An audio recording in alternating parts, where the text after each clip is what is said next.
آج کل یہ بات اگر ہم سب اپنے دلوں کو ٹٹولیں اور اپنا جائزہ لے کر دیکھیں تو وہ لوگ بھی جو پانچوں نمازوں کے پابند ہیں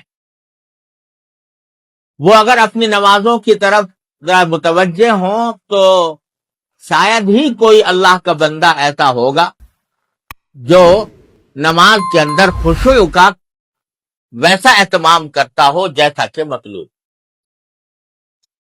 اور بعض لوگ تو بالکل مایوس ہو جاتے ہیں اور یہ سمجھتے ہیں کہ ہم سے خشوع ہو نہیں سکتا کیونکہ ہمارا دل و دماغ جب نماز پڑھنا شروع کرتے ہیں تو دل کہیں ہے دماغ کہیں ہے. اور عام طور سے حالت یہ ہوتی ہے کہ جب آدمی نے نماز شروع کی تو ایسا ہوا جیسے کہ کوئی سوئچ آن کر دیا گیا اور آٹومیٹک مشین کی طرح زبان سے الفاظ نکل رہے ہیں اور نکلتے جا رہے ہیں. دل کہیں ہے دھیان کہیں ہے اور نہ سجدے میں دھیان ہے نہ قرات میں دھیان. یہاں تک کہ بعض اوقات ایسا ہوتا ہے کہ جب نماز پڑھ کے آدمی فارغ ہوا اگر اس سے کوئی پوچھے کہ پہلی رکعت میں کون سی سورت پڑھی تھی اور دوسری رکعت میں کون سی سورت پڑھی تھی تو بعض اوقات یہ بھی یاد نہیں ہے. اس حالت میں ہم لوگ نمازیں پڑھتے ہیں. تو بسا اوقات دل میں یہ خیال ہوتا ہے کہ جب اللہ تعالیٰ فرما رہے ہیں کہ نماز ہی ضروری نہیں ہے بلکہ خشوع بھی ضروری ہے تو بعض اوقات مایوسی پیدا ہونے لگتی ہے. لوگ اپنی نماز کے بارے میں یہ سوچتے ہیں کہ بھئی ہم کیا ہماری نمازیں کیا ہیں یہ تو ٹکریں مارنا ہے اور یہ اللہ تعالیٰ کے ہاں قبول ہونے والی نماز نہیں ہے. لہذا اپنی اس نماز کی ناقدری کر کے مایوسی میں مبتلا ہو جاتا اور اس مایوسی کا نتیجہ بعض اوقات شیطان یوں بہکاتا ہے کہ جب تم سے وہ نماز صحیح طریقے سے ادا ہوتی نہیں قابل قبول نہیں تو پھر کیا ضرورت ہے اس محنت کرنے. لہذا بعض اوقات نماز ہی سے محروم کرا دیتا ہے.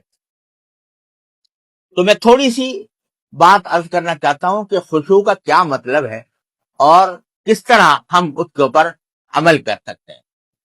قرآن کریم کی اس حکم پر کس طرح عمل کیا جاتا ہے. دراصل بات یہ ہے کہ خشوع کے معنی یہ ہے کہ اپنے اختیار سے آدمی ان الفاظ کی طرف دھیان دے جو وہ زبان سے ادا کر رہا ہے. اس کا آسان طریقہ یہ ہے یعنی جب آدمی نے نماز کی نیت باندھی سورہ فاتحہ پڑھنی شروع کی الحمدللہ رب العالمین کہا تو اس کو پتا ہونا چاہیے کہ میں الحمدللہ رب العالمین کہہ رہا ہوں. اپنے اختیار سے اپنا دھیان اپنی توجہ اپنا خیال ان الفاظ کی طرف لگائے جو وہ زبان سے ادا کر رہا ہے. یہ اتنا کر لے گا تو خشوع حاصل ہو جائے گا.